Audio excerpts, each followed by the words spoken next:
Mr.Yung channel YouTube in enter tur dang poimo ta karon ne ya YouTube go live stream kanti live stream page wana kha example tan Instagram le Facebook update thara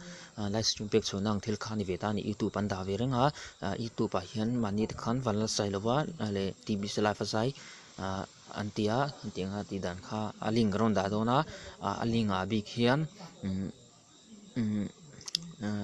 indu tanga gmail le password chunna manga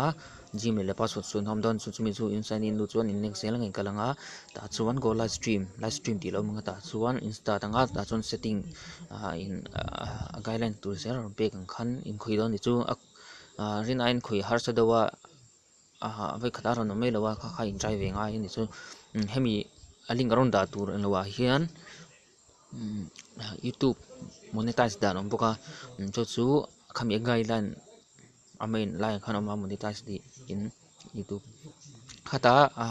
ani to dana thil ti thak zel kha tenga ti khani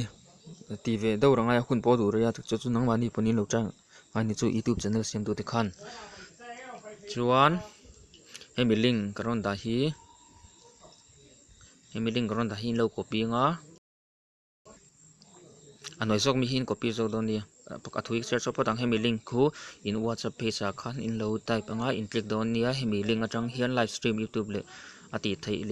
theihna le YouTube monetize dan ati thei chuan a link khu lo copy don nia anoi zong mi hi https hemi elang do kal thlan ta www.youtube.com and the account space monetization ti kun copy don nia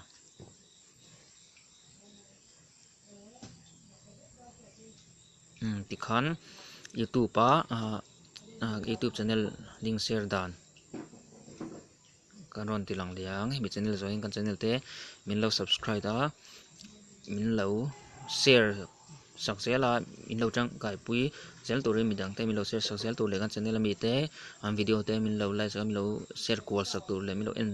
ja sakse to ring karon dil boke in chunga kan lo me